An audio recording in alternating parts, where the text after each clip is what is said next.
Hey everybody, this is Heidi, and I've got my Gongpucha table in front of me. I'm doing a little Gongpucha ceremony, and for the purpose of this video, I'm gonna angle my camera down so you see the tray.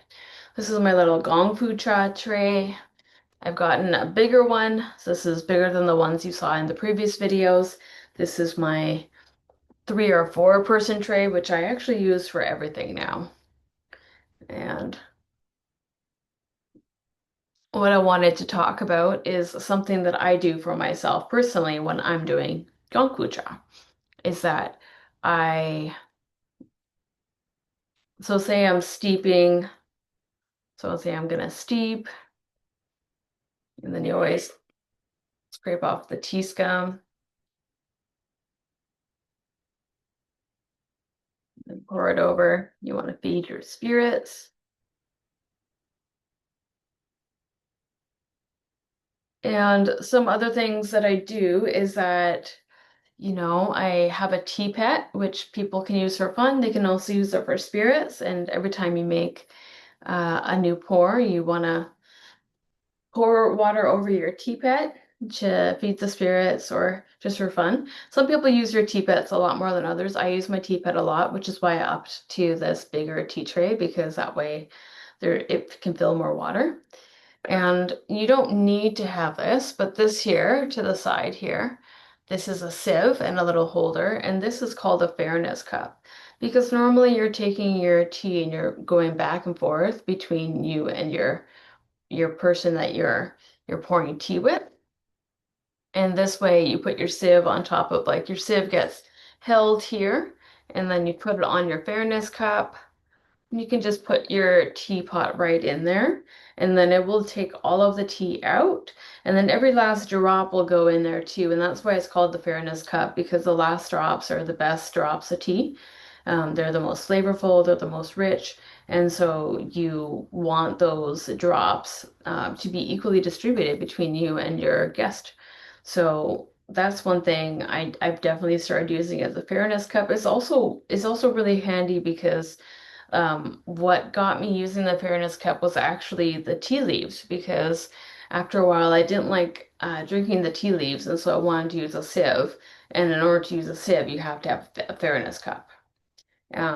But it's really nice being able to put your teapot in there because it's boiling hot water and it's really hot on your hands when you're just pouring back and forth with your tea. So this is really nice to not have to like it helps your hands, and then you put your sieve back on the sieve, and then it just, yeah, just holds that for it. And then it kind of drops down. It just has these drainer holes and then drops down, but it's really not dripping, so it's fine. And then you can use this to pour into your cup. And then for me, because this is like a 1 or 2 person cup, little pot, there's always a little bit extra in my fairness cup. So that means I get two brews per fairness cup, really. And there's a few other things that I got, which is this, which is called a cucumber pad. And you just put it underneath your tea pot so the purpose is so your teapot doesn't scratch your tea table. And I got this at Treasure Green. And then I also got this buffing pad from Treasure Green Tea Shop too. And the cucumber pad was $20, the buffing pad was $20. And the buffing pad you use for when you've cleaned your tea tray and it's all done and you notice that there's the water stains on it, you can just buff it and then rub it and it will take away the water stains. And I've used it a lot and it's true. It does that, so that's really handy. So those are some things that I've incorporated in to my tea practice because I was getting really into it, so it made sense for me to do these things. I also bought this tea kettle, and you can see that it's got this is called a gooseneck.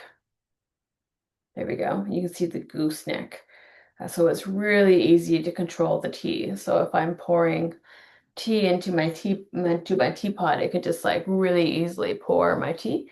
And then I have a refill jug back here because this is only the largest one is 1.6 liters, and in my tea ceremonies I go through a lot more water than that. So I have an old Brita basically that is like I don't use filter anymore because it's so old, but it's a perfect jar to just refill my tea water. And so I do this tea ceremony probably every day, if not every other day. And it is really healthy for me and my nervous system. But yeah, I have gotten a lot of fancy things since I first made the videos. But just in case you are curious and you're thinking to yourself, oh, I don't have a lot of money to buy all the fancy things. You don't have to have all the money to buy all the fancy things. You can just start with like a Pyrex container, put like a tea towel in it, and that could be your wet tray. The only thing you really need is a little teapot, and one of these is about $100. And you need a tea cake, and you can get them for like you can even use loose tea if you wanted. But I like a tea cake because it's more economical. You get more tea. But a tea cake is like $50 generally, but you can buy loose tea for like $10. Um, this I just found in my house, like the little teacup and the saucer. Like yeah, they sell them, but you can also just go to the SPCA store. The only thing you need to have is a little lip at the bottom for your hands when you're holding the tea. But yeah, everything else I just kind of got slowly, a little bit at a time. But yeah, it's really quite fun. But I wanted to show you the extra gear because that's something that confused me is all the tea gear that people had. And so yeah, I ended up getting all the tea gear myself, but yeah, you just kind of get it slowly. Like I have like 1, 2, 3, 4, 5, 6, 7, 8, 9, 10. I have 10 different teas, 10, 11 different teas. But it's just because like one was a gift, two were gifts. One I found in my closet. No one used it. It was given to me. And then the others I just kind of bought slowly over time.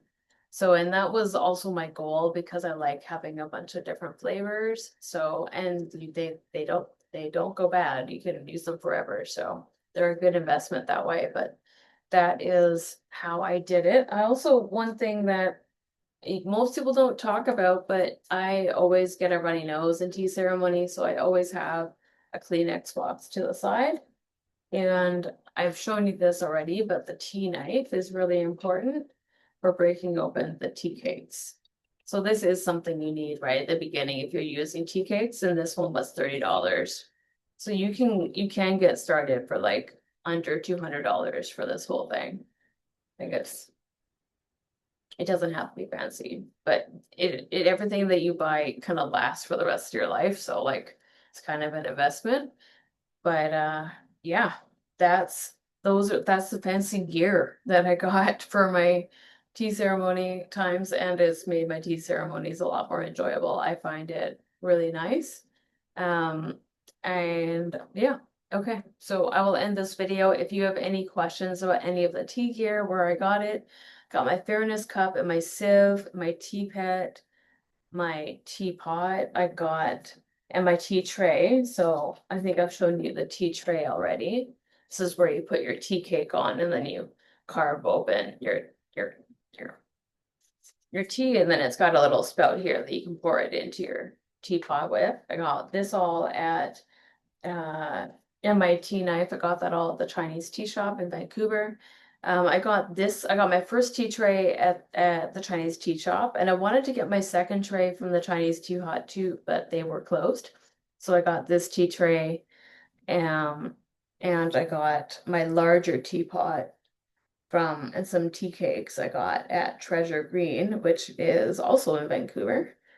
But that's where they have the cucumber pad and the buffing pad. I didn't see that with at the Chinese tea shop. So Though that's Treasure Green is more expensive than the Chinese tea shop. Like Treasure Green has more expensive tea cakes and stuff. Chinese tea shop is much more economical. And also it is only one person there. Like Daniel, the owner, is the person you talk to. Whereas if you go to Treasure Green, they have a bunch of employees, and so you like the owner only came out to talk to me because I was buying a lot of stuff, and she was like, "I must talk to you," but. Yeah, that's the only reason she came out. So those are some of the differences. If you want to talk to the owner at Treasure Green, her name is Olivia and she's amazing. I would ask for her if I went in. That's what I'm gonna do if I ever go in there again. There's also something called the tea brush, which is like a little brush that you use to kind of dust off your teapots and stuff, I guess, if you're not using them very much. But what I found is that um, my teapots don't get dusty because I'm always in gong ceremony with them. So they're always being watered, so the dust doesn't really settle on them. But I guess for some tea masters, you might have like lots of gear and you might need to dust it off. So there's also a tea brush for 20 bucks. I'm gonna hold off on buying the tea brush because I don't think I need it. But maybe one day when I have lots of teapots, I'll change my mind. Who knows? Teapots are pretty expensive, so it's not something that I go out of my way to invest in.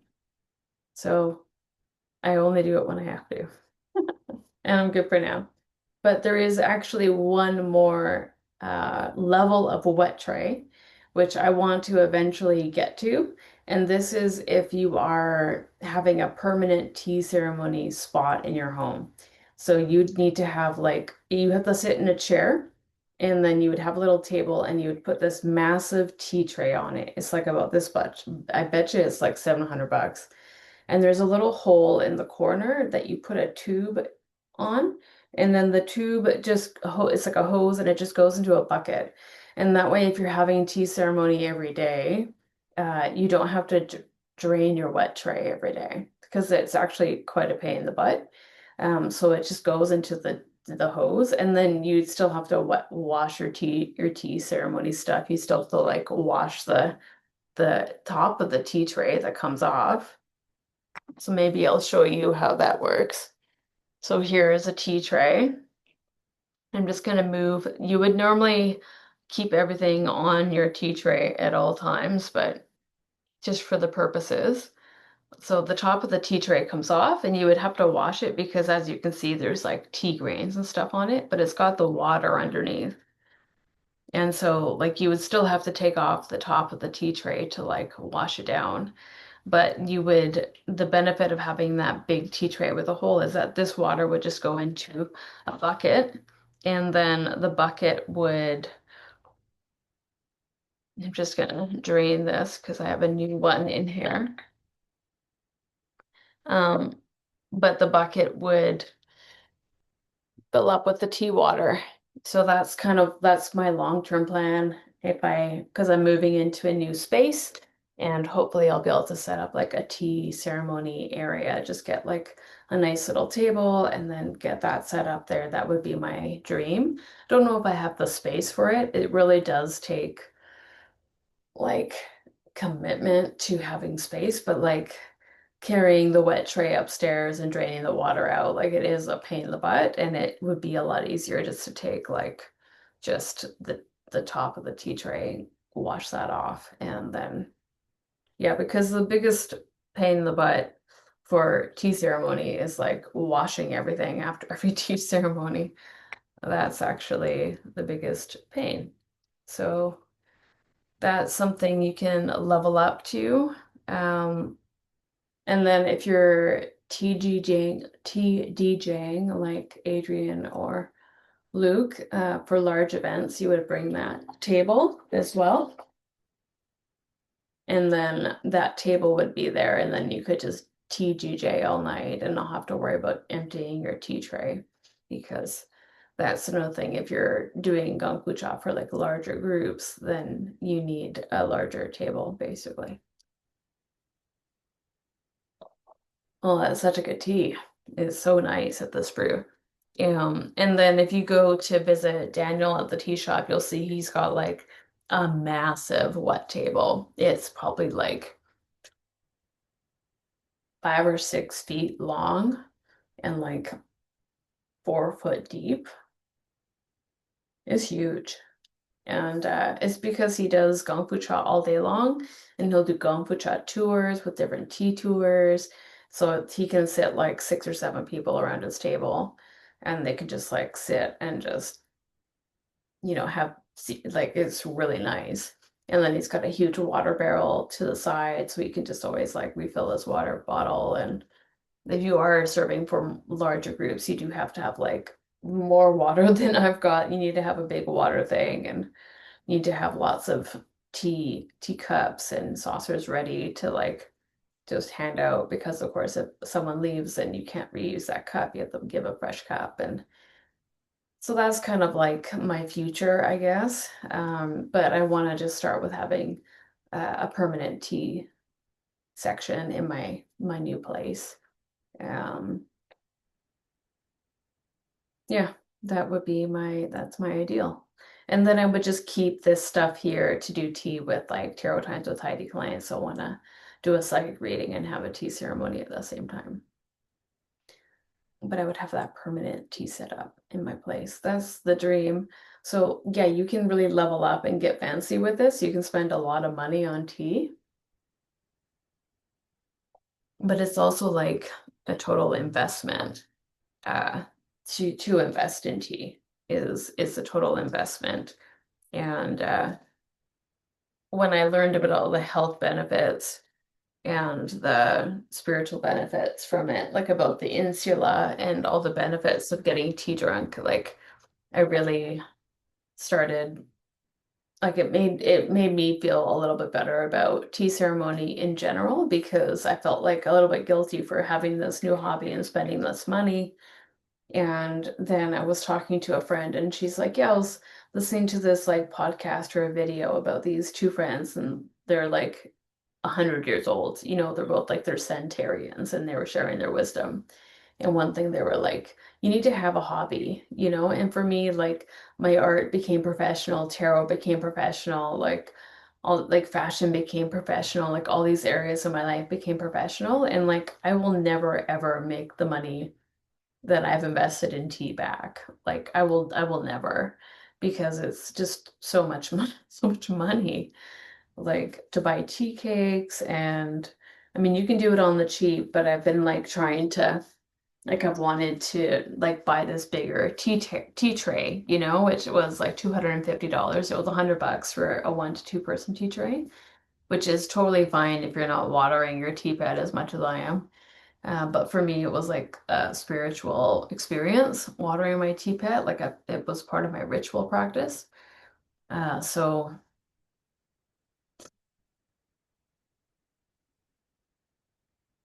yeah, it's important to have a hobby, and it's important to also recognize that all these things are like things you only buy once. So it's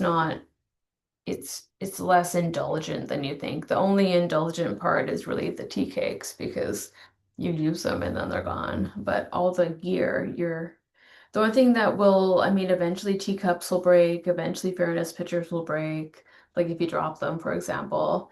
The teapots eventually will lose their color. So at the beginning, they're very vibrant. Like mine goes from dark green to like a neon green. But if you use them for years and years and years, like Adrian has two teapots and they don't change color anymore, but he is attached to them. He's like, they're his teapots. So he's not just gonna throw them out. They're his teapots. So he just waters them. It makes me feel like our chickens, like when our chickens stop laying eggs, we still love our chickens and let them run around the backyard and play with them and feed them and all the rest of it, even though they're not laying eggs anymore. So that's kind of how I feel about the tea pets when they lose their color, is that you'll probably be emotionally attached to them at that point, and you'll just want to have them on your tray regardless. And you can have as many tea pets as you want on your tray. So I have one, but I know that Jason is gonna buy me the horse, that's my Chinese zodiac sign, and I grew up with horses. He's gonna buy me a horse for Christmas.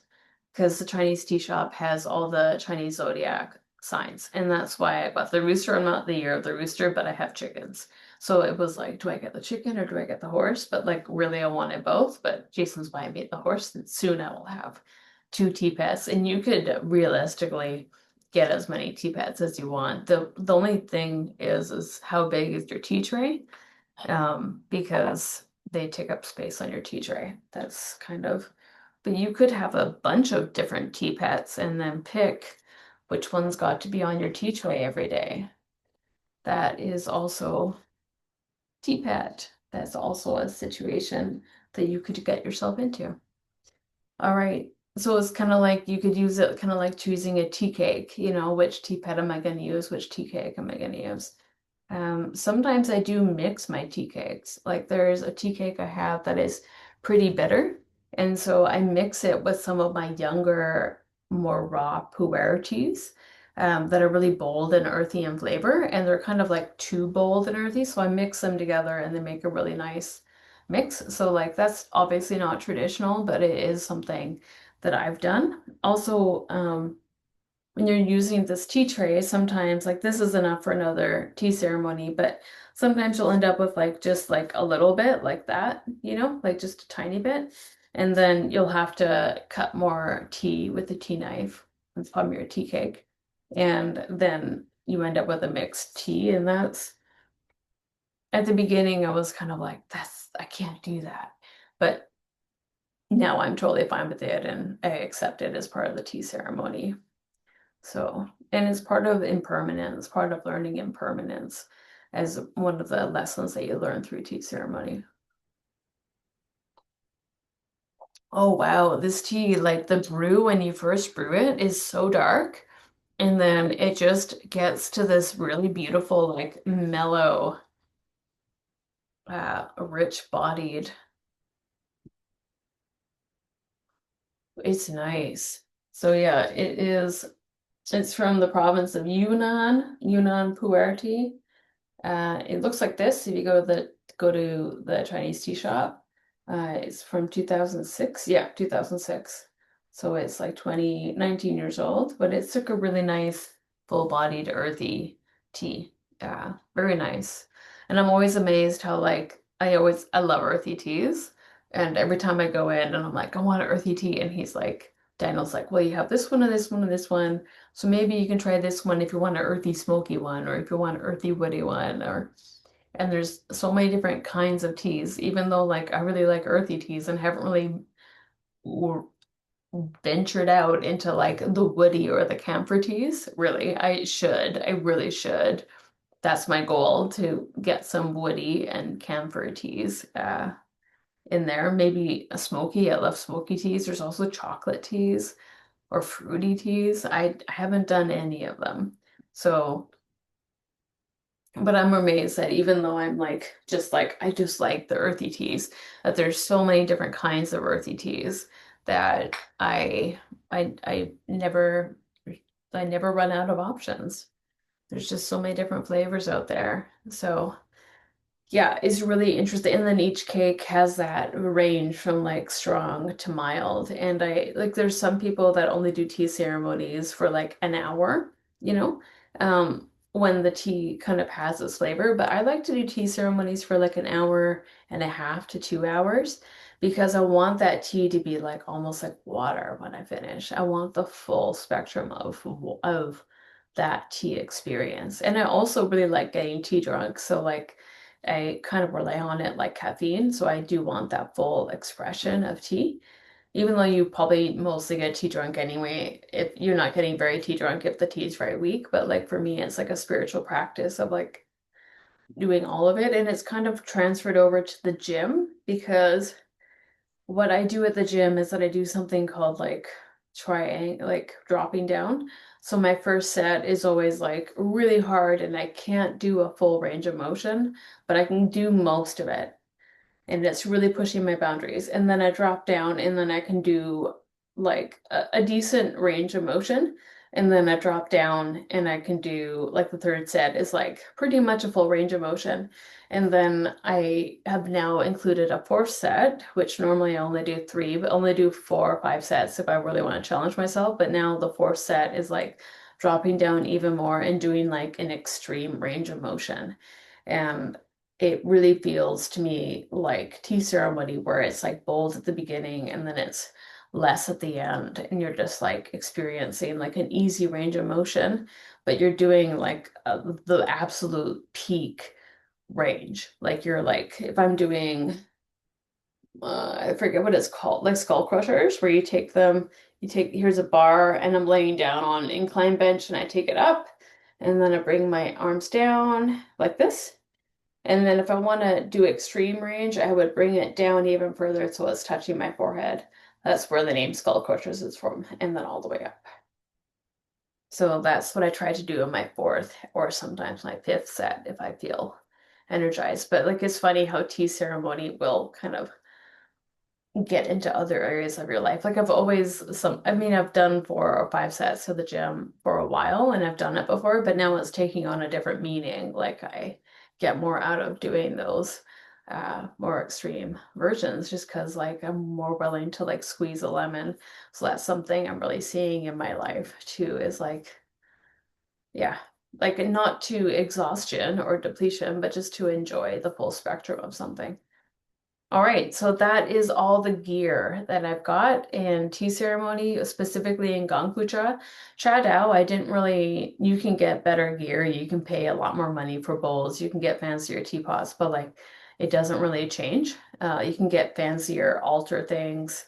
Uh, maybe I will do a video on Cha Dao and the gear that I have because I have made my Cha Dao, my Chazzy a bit more snazzy. So I will make a video for you on that because when I first made these videos, it was an earlier Cha Dao experience. So I will do that.